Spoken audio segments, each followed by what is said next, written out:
Okay, we'll call the meeting to order. We'll start with the Pledge of Allegiance. I pledge allegiance to the flag of the United States of America and to the republic for which it stands, one nation, under God, indivisible, with liberty and justice for all.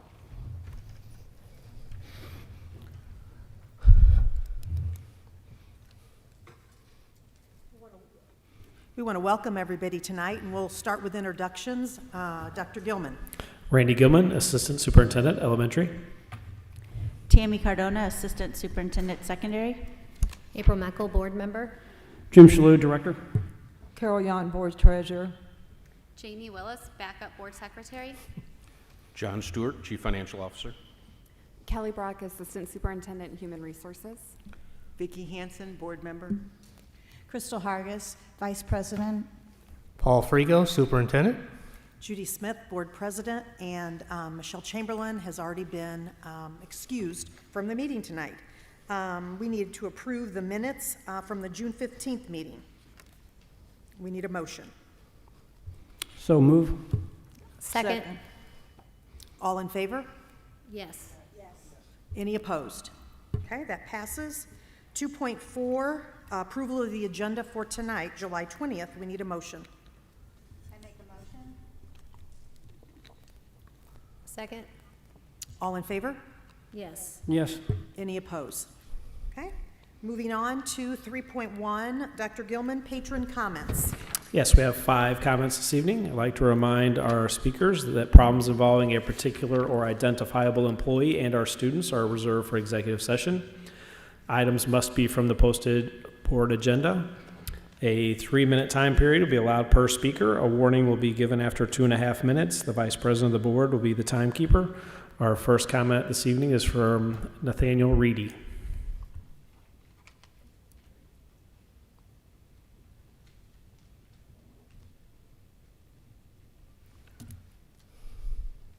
Hello, board members. My child is enrolled at Merrimack Heights Elementary. I had a question about the district's mask policy. The CDC has said that COVID vaccinations will not be available for elementary-age children until the winter. And I would like to know, will the district protect those elementary-age children by requiring staff and students to wear masks at the elementary school level? COVID variants are spreading rapidly through Missouri, and there are children who are immunocompromised or have other health-related issues.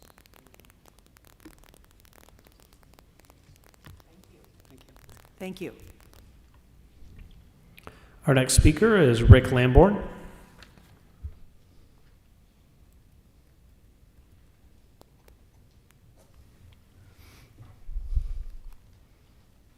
Hello, everyone. Thank you for your service. I know it's sometimes a thankless job, and just appreciate you all for doing it. I'm here tonight as a spokesperson on behalf of concerned parents of the Fox School District to ensure that the board is aware of their certain and disapproval of any curriculum that contains philosophies of the National Education Association, specifically addressing critical race theory, shortened or CRT. It has recently been brought to my attention that curriculum containing CRT principles have already infiltrated the online lesson plans of elementary school children, teaching them that the founding fathers came to the New World to have slaves and make money, not to flee religious persecution. This is extremely alarming and profoundly disappointing that a teacher in the Fox District would override a parent's authority to accept or reject their child from being subject to this dangerous rhetoric. CRT has received overwhelming negative reviews since its recent debut and is solidified by numerous parents across our nation attending school boards meetings just like ours, and I'm sure you've seen some of those, to voice their concern and disapproval of this dangerous curriculum and the impending trauma it would cause their children. The reception has been so unfavorable that even the NEA discreetly changed their website to reflect honesty in education instead of CRT. That was on the neaedjustice.org website. Previously, it actually called it critical race theory.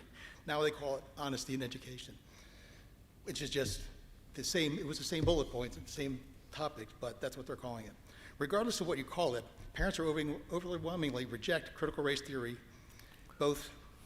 and do not want its inaccurate and toxic narrative included in our curriculum or lesson plan for the Fox District.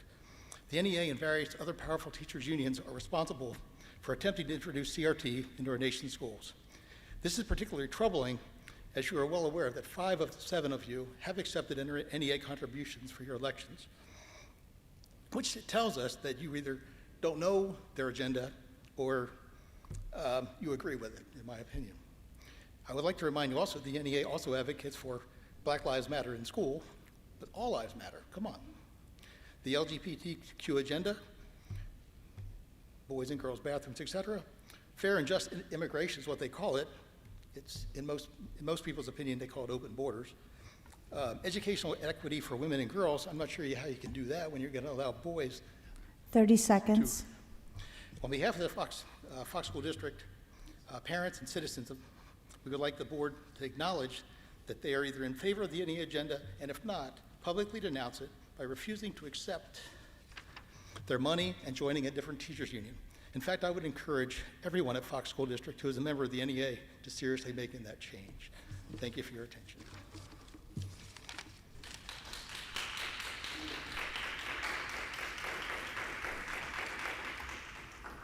Thank you. Next, we have Dave Reisky.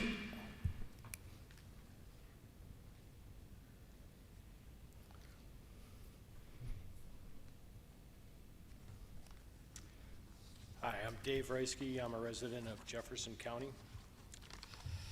I would like to thank the board for their time and allowing me to speak this evening about our children. First of all, let me share a little bit about myself with you so you understand where my views come from. I have an education in health and safety. I have an education as a health and safety trainer, as well as a parent of children ages 39, 35, 31, 17, and 4.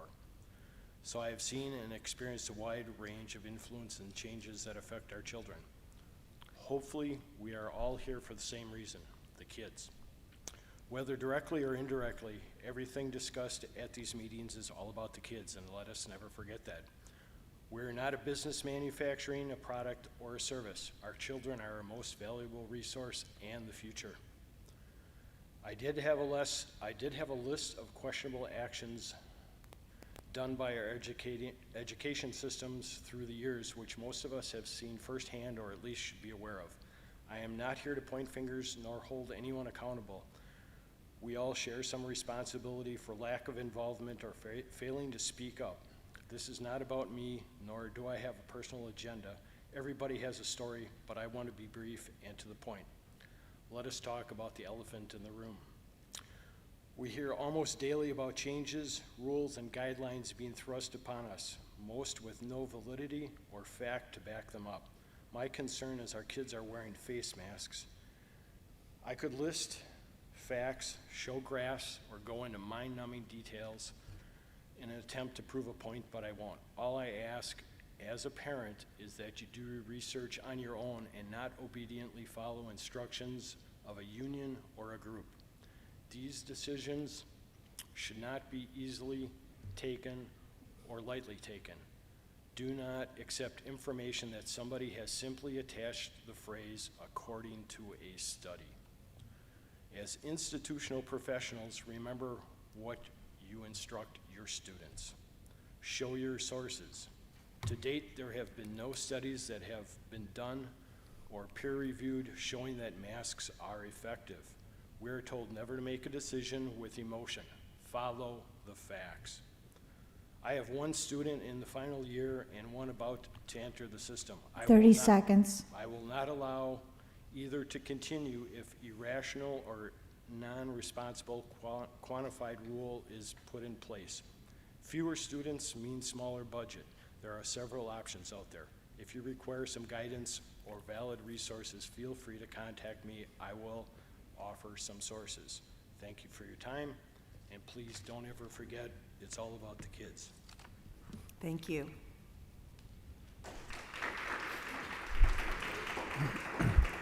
Next, we have Aaron Hine.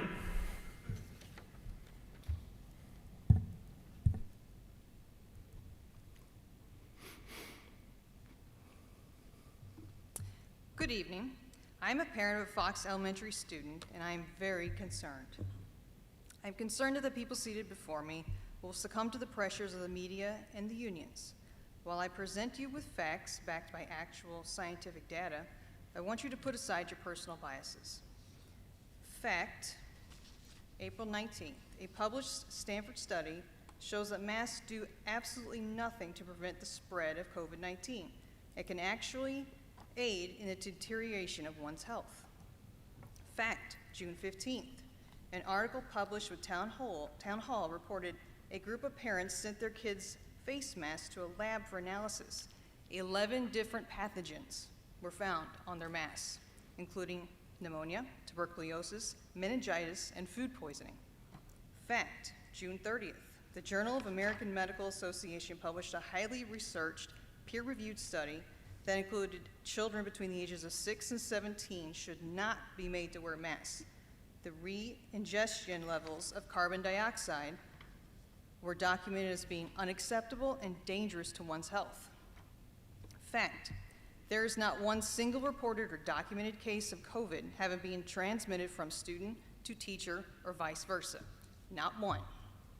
Fact, June 17th, the St. Louis Children's Hospital reported a massive spike in admission of children between the ages of 5 and 17 suffering from mental health crisis.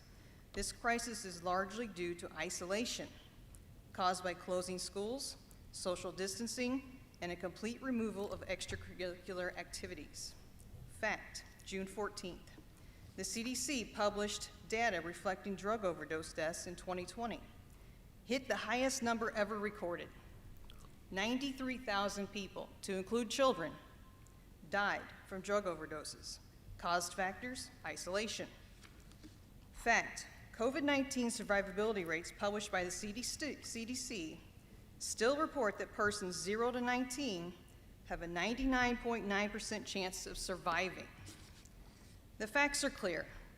Our children are in real danger. I urge you not to succumb to outside pressures. Keep our children in school, full-time, and make masks optional for all students, teachers, and staff. 30 seconds.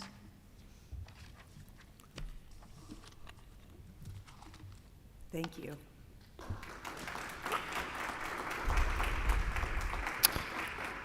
Our final comment this evening is Shannon Vessels.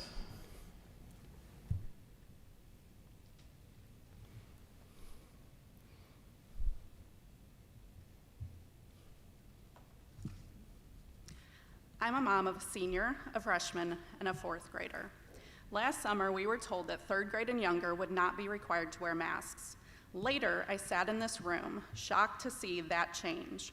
One person said, "Let's mask the little kids too," and nearly everyone agreed, with no debate, expert input, data, or scientific evidence. It was just one of many because I said so moments. Weeks later, I dropped off my third grader on the first day of school and cried, knowing no one would see her smiling face. As her mom, I'm angry at myself for letting it happen for an entire school year, all because one person with zero data to support his opinion said so. I'm tired of because I said so, or because the CDC said so, or the health department said so. CDC recommendations are not law, and the health department is not the fourth branch of the government. And none of their guidelines ever seem to be accompanied by facts to support them. It just makes sense isn't scientific data. I'll tell you what is. University of Louisville study titled Mask Mandate and Use Efficacy in State-Level COVID-19 Containment. The conclusion, mask mandates and use are not associated with slower state-level COVID-19 spread during COVID-19 growth surges.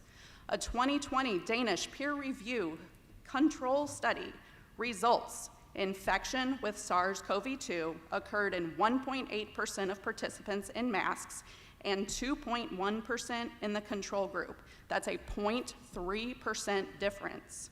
A Marine Corps study published in the New England Journal of Medicine results during a 2-week strictly enforced quarantine, the quarantine mask group had a 2.8% positivity rate, the control group 1.7%. Also, there was a study titled Decrease in Hospitalizations for COVID-19 After Mask Mandates in 1,083 Counties.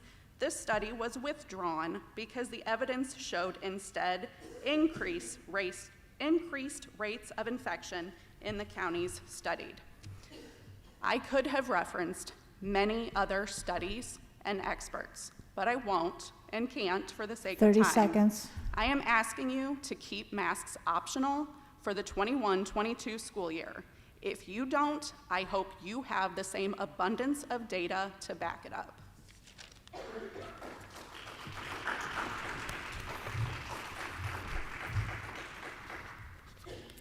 Thank you. 3.2 is Board President's report, and I've just got a statement here I'd like to read so I don't leave anything out. And I think some of your concerns will be addressed tonight and some maybe a little bit later. We are excited, and we want to officially welcome Dr. Frigo to our Fox C-6 family tonight. This is his first board meeting. We're glad to have him here. We've had a great board retreat last week on Monday and Tuesday, and we discussed many exciting prospects looking ahead to the 2021-22 school year. We are looking forward to working together as a team of 8, the 7 board members and Dr. Frigo. Dr. Frigo brings many years of experience and expertise to our district. He has officially moved into our community, and we want to make him feel at home. We have great confidence that academic excellence will abound. There are so many positives to work towards as we help our students learn and grow towards leaving our district with a purpose. One of those positives is aligning our curriculum at all of our schools so that the same state standards are being taught at the same time each quarter. This will ensure that no student misses or repeats a state standard or skills as they move from one school to another within our district, and that all students are receiving the same quality education each and every day. Another item of importance is making sure that only board-approved curriculum and professional development is being taught and offered in all of our schools. We as a team of 8 want to bring to our students and staff curriculum that meets and matches the state learning standards while bringing us together and creating a learning environment for each and every student that is positive, favorable, approving, good, constructive, enthusiastic, supportive, reassuring, encouraging, and collaborative, diverse, including or involving all people and students, showing a great deal of variety or differentiation in teaching styles and methods to meet all of our students' needs, respectful, showing consideration and regard for each other, and equitable, fair, and impartial for all. Topics such as CRT or critical race theory and the 1619 project are not included in our Missouri state standards. Therefore, these topics are not part of our board-approved curriculum. Once again, we're looking forward to bringing to our students and staff. We're wanting to bring them together through a positive, diverse, respectful, and equitable learning environment. We are also looking forward to informative and productive board meetings. One change that our team of 8 has decided on is to eliminate cabinet and board reports at the beginning of each meeting. This will expedite our meetings and eliminate the repetition of statements and reports. When cabinet or board members have items of importance to report on or items that they would like to share, those items will be added to our agenda. We also have agreed that 2 meetings during most months is necessary. The first meeting of the month being a board workshop where information is shared and discussed and discussions are encouraged, and the second meeting of the month is where student business or where school business is acted upon. We know that our administrators, our directors, our teachers, our nurses, cooks, bus drivers, custodians, secretaries, and all of our support staff are here to lift each child to their full potential. And we're looking forward to a great and positive experience this year. And with that, Dr. Frigo has his superintendent report. Well, I get to follow that. Okay. Thank you for the warm welcome this evening. I really appreciate the kind round of applause. I also want to thank people in the community for making me feel so welcome. I've driven a lot of the streets all the way down to Antonio Middle School and all parts of the district, and I've learned that we have a lot of curvy roads and a lot of hilly roads, and that's been fun. I've patronized a lot of our businesses, and I think that's important as well. And everybody I've met has been so welcoming and has been willing to discuss how to do great things for kids in this school district, and so that's been heartwarming as well. During the board retreat, we worked on, as President Smith said, a lot of exciting things. I'm going to share 4 goals the board has established for me for this year, and I'll be working with my leadership team to move forward for this school year. I'm very excited about these. You'll see they're very general right now. They'll be fleshed out with action steps. They'll be fleshed out with varied metrics to measure our progress on that. And some of our workshops, you'll see us discussing these things publicly as far as the progress of our district in these areas. So very excited about this work moving forward. So what we're going to do is we have what we call a balanced scorecard for the superintendent. We're going to have a goal every year centered on our students. Obviously, they're the number one reason we do what we do. We'll have a goal centered on our staff, one as far as how we interact with our community, and last but not least, finance. Throughout my time here, since I was hired in March, I've heard a lot of people say one of the things they want us to address is our financial situation. So I think it's very wise that we have put that on our balanced scorecard. So as in regards to students, we're going to benchmark our student achievement. We've had 18 months of very non-typical education, and so we are going to look at our student performance, look at our assessments, and figure out where our students are at and where we need them to be moving forward. So I'm very excited about that work there. In regards to our staff, we've had, again, a very rough 18 months, not your atypical school year, not how, we haven't had the interaction of people. And so we are going to focus on promoting a positive culture and climate district-wide so our staff feel welcome, they feel valued, and feel honored to be a part of the Fox School District. In regard to communication, we feel like we need to be more proactive in our communication with our community, both our internal folks as well as our parents, business folks, community groups, etc. So we're going to be putting together a plan so we can reach all facets of the community in a variety of methods so that people are aware of what's going on in our district and feel engaged and understand what we're trying to do on behalf of our kids. And last but not least, we're going to have a 5-year budget plan to address future needs.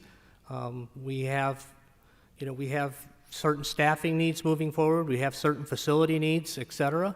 So what type of plan can we put together that meets all those needs for our community as well as our students and staff?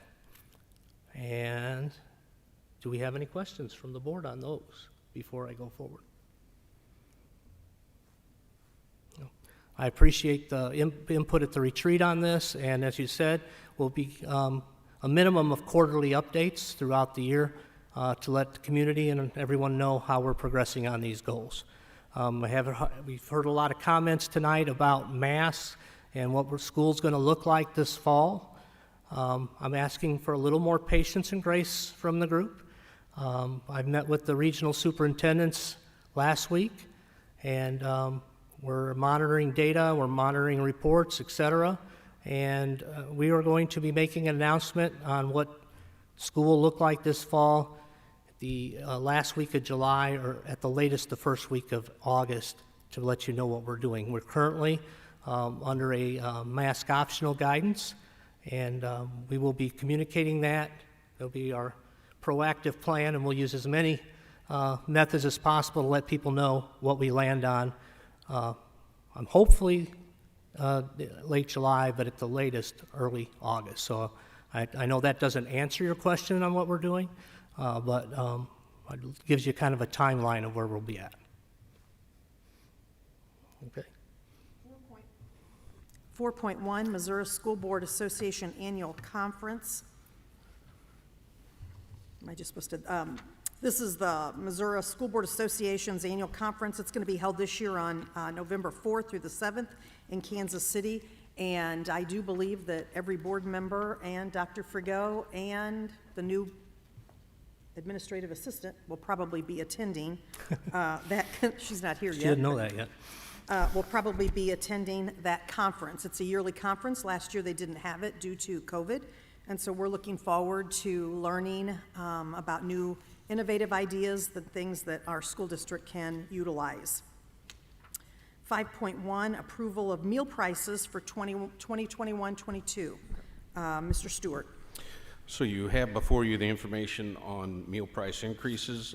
Every year, we are required to complete the USDA price equity tool, and that's to bring our full paid price in line with what the reimbursement from the federal government is. However, we're not required to increase that price by any more than 10 cents, regardless of what the tool shows. Last year, if you'll recall, meals ended up being free for all students all year. That is extended again for this year. So this ultimately will not have an effect on students because they'll all be eating free. However, we're required to complete the tool and to increase the prices. So it indicates a 10-cent increase for student meals, and so you see the proposed prices there. And I would just ask the board's approval of the recommended prices as presented. Okay, we need a motion for approval. Can I ask a question real quick? Can you just remind everyone again why it's free? I'm again this year and last year.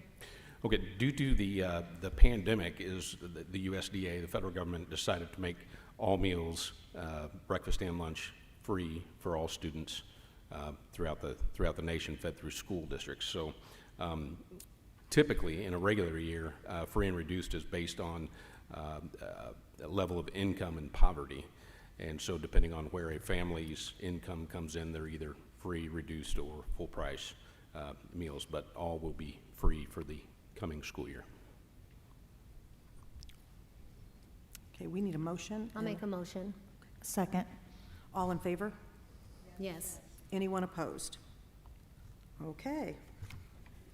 On to 5.2, Jefferson County Sheriff's Schools Resource Officer, Dr. Cardona. So I'm asking the board to approve the attached contract with Jefferson County Sheriff's Office for our school resource officer. And just kind of for information, so our district, because we span two areas, we partner with the Arnold Police Department as well as the Jefferson County Police Department. So we do have two SROs within our district. Our Arnold contract is actually for 4 years, so it's not up right now, which is why you only see the contract for the Jefferson County Sheriff's Office on here. And with that, with the new price, it's only increased by $2.15 a day over what it was last year. So I'm just asking for your approval on that. Okay, we need a motion for an approval for the contract with Jefferson County Sheriff's School Resource Officer. I make a motion. Second. All in favor? Yes. Any opposed? Okay. 5.3, ALC Contract Amendment, Dr. Cardona. So I'm asking the board to approve this amendment, which actually just extends the contract that we have with the ALC. And if you remember on June 21st of 20, we actually entered into a contract, and this is for our transportation for our homeless students. And so that was just for a year, and we're just asking to be able to extend that contract. We need a motion to approve the contract extension and amendment with the ALC schools to provide alternative transportation solutions for the homeless and foster care students. So move. All in favor? Yes. Anyone opposed? Okay. 5.4, Memorandum of Understanding with the University of St. Louis, Missouri St. Louis, Dr. Cardona. I drew this short stick, so that's why you're going to hear from me a lot. So I'm asking the board to approve this Memorandum of Understanding with the University of Missouri St. Louis. This is so we can partner with student teachers. This is something that we need to do to be able to welcome their hopefully soon graduating teachers in to be student teachers within our buildings. We need a motion to approve the Memorandum of Understanding with the University of Missouri St. Louis. I make a motion. All in favor? Yes. Anyone opposed? Okay. 5.5, out of district special education services, Dr. Cardona. So within our district, we always try to meet the needs of all of our students and make sure that we have the supports in place that they need. So I'm asking the board to approve the attached agreement for special education services for we have 2 students that are privately placed due to their needs with their IEP. And our goal is always to try to gradually transition those students back into our classrooms when it is possible. These students do not need any personal aids, and there's no additional cost for any kind of additional services that these students require. So I'm just asking for your approval for that. Okay, we need a motion to approve the attached agreement for special education services for privately placed students per their IEP. Make the motion. Second. All in favor? Yes. Yes. Anyone opposed? Okay. 5.6, contract renewal, professional services relating to visually impaired students. Dr. Cardona. So we do have a few students that are going to be needing some additional services for the visually impaired, and I'm asking you to approve the contracts. And we have this one, and then the next agenda is for another person to be able to give those services to our visually impaired students. Okay, so we need a motion to authorize the contract of this particular student services as presented. I'll make a motion. Second. All in favor? Yes. Any opposed? Okay. And the same thing for another student. Do you want to say anything else, or just want us to? I just, as a little bit of information, we always look at cost effective, right? And so at this point, we are not to the point of having the number of students for visually impaired to be able to afford being able to bring in a staff member for that. So this is a way that we can meet the needs of those students by using these services. Okay, we need a motion to approve this contract for the second student vision services as presented. So move. Second. All in favor? Yes. Any opposed? Okay. 5.8, Program for Exceptionally Gifted Students, the PEGS program. Dr. Cardona. So I'm asking the board to approve the agreement for services contract for PEGS for our students in the 21-22 school year. I believe we have 6 students that will be attending the Lindbergh School District in their PEGS program. I make a motion. Oh, I have a question real quick, super quick. What would it look like if we developed a program like this for Fox and maybe be a destination for the Jefferson County kids? How long have we outsourced this to Lindbergh? And I think it would be a real draw for other families. I don't know, I'm just asking. I'm all for it, but I'm just asking maybe for the future what that would look like. Actually, we have had those discussions when I was the lead teacher for the REACH program. That is something that we have looked at, and right now, with the number of students that we have that qualify for that program, the services that we receive from Lindbergh fit those needs for those students. But yes, that is something that we should have a conversation about later on down the road, because I know that we probably, if we looked at our student population, we may have other students that could qualify too. Like in the Jefferson County area that came to Fox instead of. Yes, that's what we've talked about, is actually, if we could have our own Jefferson County program and service all the students in That would be Jefferson great. County. That would Okay. be awesome. Just something to look into. So noted. So we need a motion, have a motion, a second. Well, I'll second it. Okay, all in favor? Yes. Yes. Anyone opposed? All right, financial report, Mr. Stewart.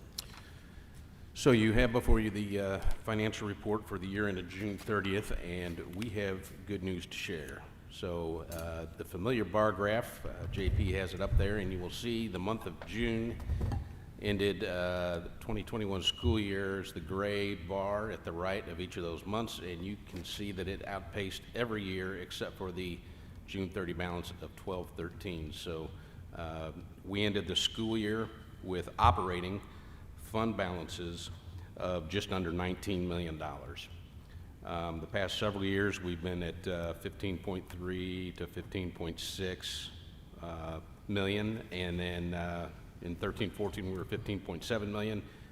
That highest year back in 12-13 we were 21.4 million.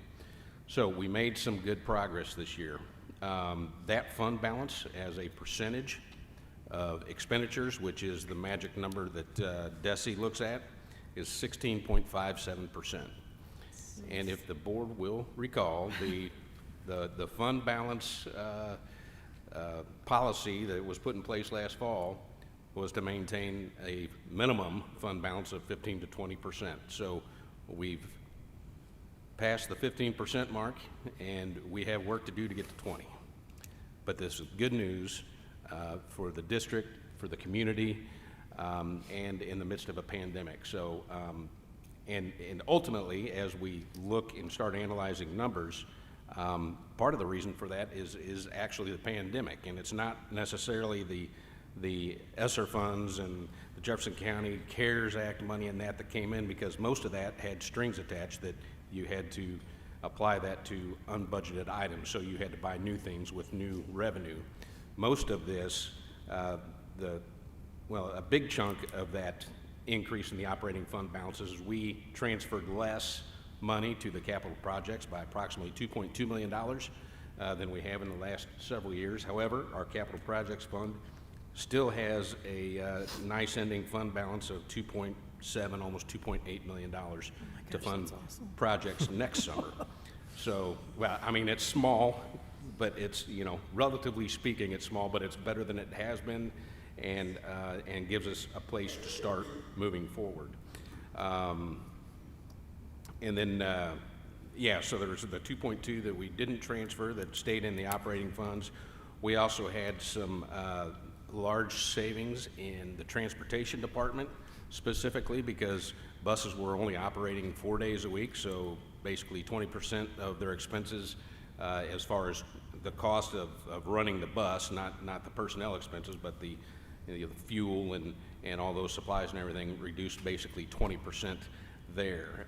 We also had some good savings in several other departments, so it was good across the board for the district. So I do, as I tend to do with the board, I want to caution you. So this is good news, and I think it is appropriate to celebrate a little bit at this time. However, as I mentioned before, the goal is minimum of 15 to 20%. So we're not to 20%. We have some work to do to get there, but it is much better than we anticipated and better than I prognosticated a couple months ago. And I may have been hedging a little bit, but I was not anticipating this much. So, questions? I just have a comment. So, John, you're cautiously optimistic, or we shouldn't do the happy dance yet, right? Oh, I think you could do a small happy dance, just don't have a happy celebration. Vicki, you can't see it, but I am doing the happy dance because we really have come a long way since I first got on the board last June. And this is exciting news. So we should all do a little happy dance, but we're cautious. Yes. Just one comment, John. I appreciate the fact that we set a goal and you helped us achieve that goal. I appreciate that a lot. Well, thank you. And I would love to take credit for all of this. However, I have a whole department that works for me, and everybody in that department, I have 4 whole departments that work for me, and everybody in all those departments have done an extraordinary job this year in doing their duties. And then beyond that, folks that don't report to me but are in charge of purchasing or looking for other ways to fund programs and the like, have done a tremendous job. So it is not John Stewart.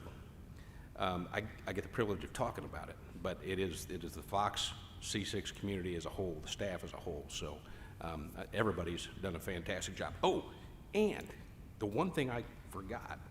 So, we have this little thing that's called the self-insurance fund as well. So for those who don't know, our medical insurance, our health insurance for the district funds itself. So we are the insurance company. We use a network to process the claims and all that, but all the money comes out of the district coffers.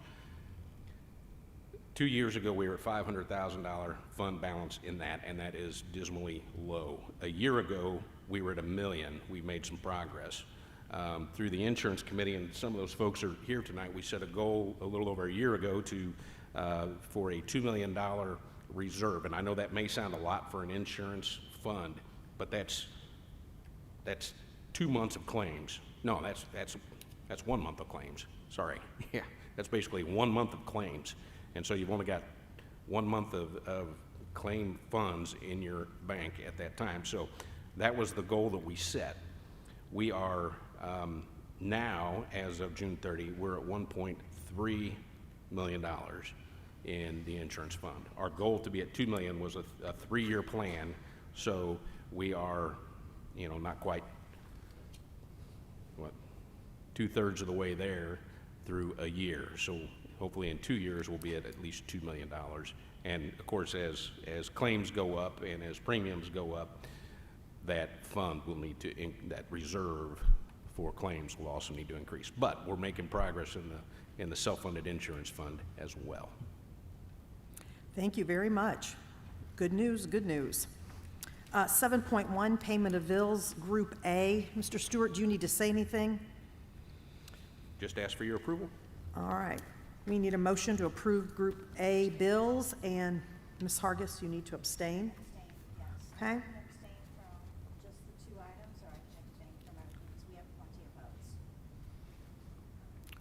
Be easier if she just abstains.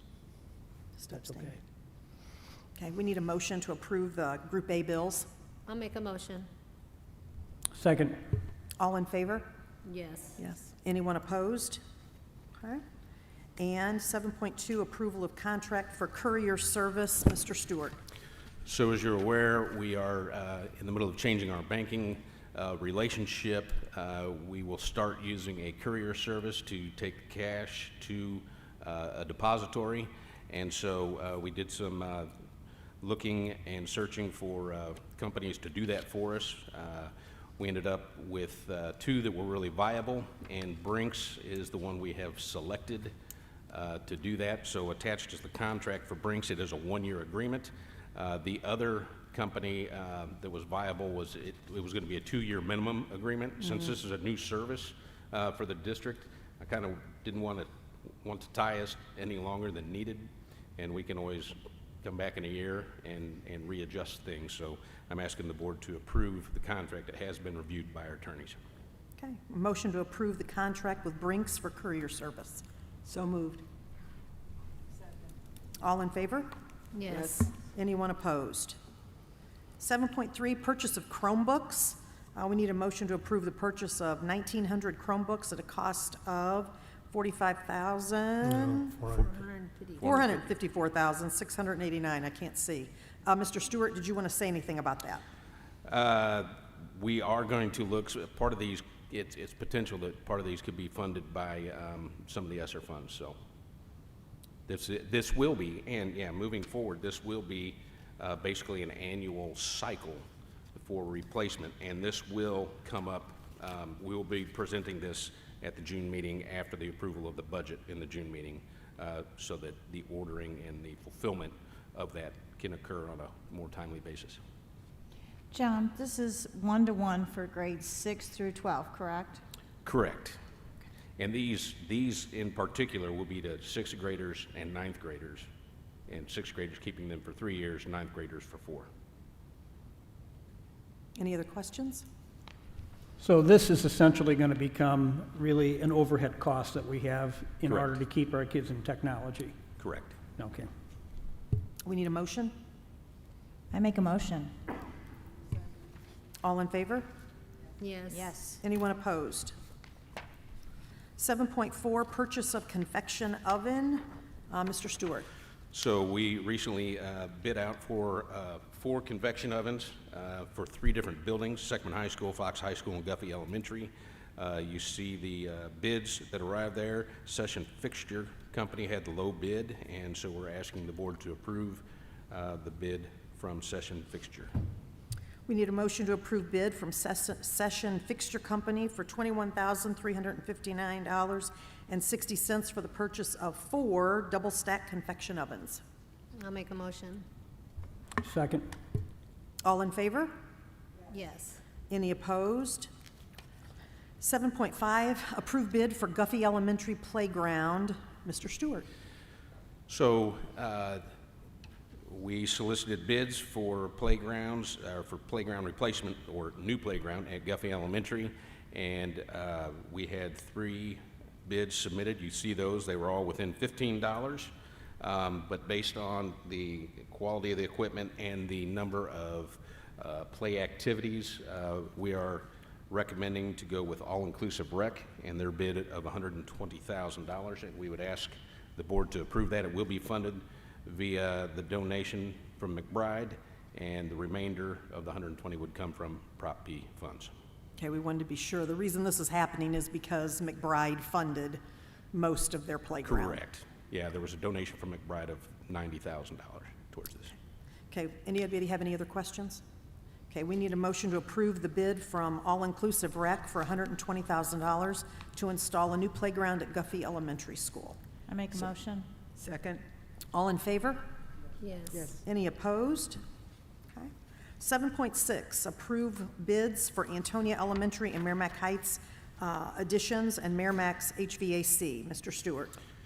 So you have all the documentation there in front of you on the bid for Antonia Elementary and Merrimack Heights Elementary additions. We had several folks bid.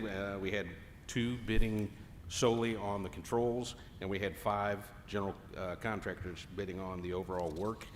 And based on the analysis of the bids and the way the bids came in, we will be able to take advantage of all of the alternatives that were there and still be under the budget for both of those projects. So that's fantastic news.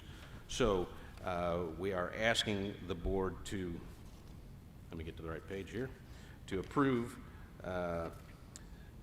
the bid of $13,357,000 from S.M. Wilson, which by the way is a local company, for the additions at Antonia and Elementary and Merrimack Heights Elementary, and to approve the bid of $89,162 from Automatic Control Equipment Services Systems for the Merrimack Heights HVAC. All right, he just named all that off. I'm not going to restate what he just stated. We need a motion to approve this. So move. Second. All in favor? Yes. Yes. Anyone opposed? Okay. 7.7, change order number 2, approval for Antonia Elementary. Mr. Stewart. So as you see, this change order was necessary to deal with some abatement that was previously unknown, and to take advantage of the contractor being there to do other abatement at that time. Since the change order was below the $5,000 threshold, I approved it. So this is simply asking you to, per policy FEF-1, for the board to officially approve that. Okay, we need a motion to approve the change order number 2 for Antonia Elementary as presented. All in favor? Yes. Anyone opposed? Okay. 7.8, change order number 3, approval at Antonia Elementary. Mr. Stewart. So this is a similar circumstance, although it has to do with the air handlers in the cafeteria and the kitchen at Antonia, and this is to the introduction of this new piece into these air handling units will allow fresh air to come in and allow it to be controlled via the controllers that we have, and then the whole system in Antonia will also be on a single control program instead of 2 different. And so again, this was below the $5,000 threshold, so I approved it, and I'm simply asking the board to approve it as well. Okay, we need a motion to approve change order number 3 for Antonia Elementary as presented. So move. Second. All in favor? Yes. Any opposed? Okay. Okay, we have policies. 8.1, we have the first reading for policy AC, prohibition against illegal discrimination, harassment, and retaliation. AH, use of tobacco and vaping products. BCB, board officers. DK, payment process. EBAB, hazardous materials. EBBA, illness and injury response and prevention. ECG, animals on district property, GDBA, support staff compensation, IGBCA, programs for homeless students, IGCD, virtual courses, IGCDA, MOCAP virtual courses, and JGR1, student discipline. Dr. Brocht. Good job. We're requesting that the board accept these for a first reading. All of these policies already exist. These are just revisions. Almost all of them are recommended by MSBA. The only exception is policy GDBA. The revision of that policy was initiated by the district just to increase clarity. It doesn't change any current practices, and the revisions have also already been reviewed with MSBA. Okay, we're just asking that the board accept the attached policy for a first reading. So moved. All in favor? Yes. Anyone opposed? All right, we're to 9.1 consent agenda, items 9.2 through 9.21. Dr. Forgo, do you want to say anything about all of that? I'm just requesting approval of all the agenda items 9.2 through 9.21 as presented. Okay, so we need a motion to approve the consent agenda items 9.2 through 9.21 as presented. I make the motion. Do we get a second? All in favor? Yeah. Okay. When do these become available to our students and families? Is it as of the beginning of the school year, or is it immediately, or how does that work? So as soon as we get board approval, we'll send those back to the companies, and then we'll get those up and running for this next school year. Most of them, to my understanding, Luke, are ones that we already use, and so these are just renewals for the programs that we used last year. As of July 1, did some of these stop? You know what, I don't, Potentially, like if the contracts ran out, there might have been a little bit of a gap. Okay.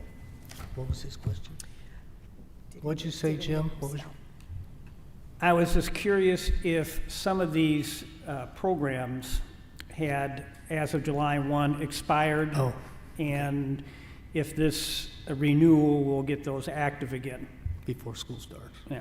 Okay, thanks. So Randy, when the school year ends, is there a point, like right now, like the kids might be using RAS, they might be using Dreambox, is there a point when the district starts moving them up to the next grade to a new teacher or anything, or do they continue because of their code and their password? Are they still able to go in and use those programs, like right now, August? Yes, a lot of them are still available. We actually, when you look up usage on Clever, you could see them using them all through summer school. And then once we kind of get the renewal, tech has a ton of work to do to kind of get them resynced and like you said, moved up.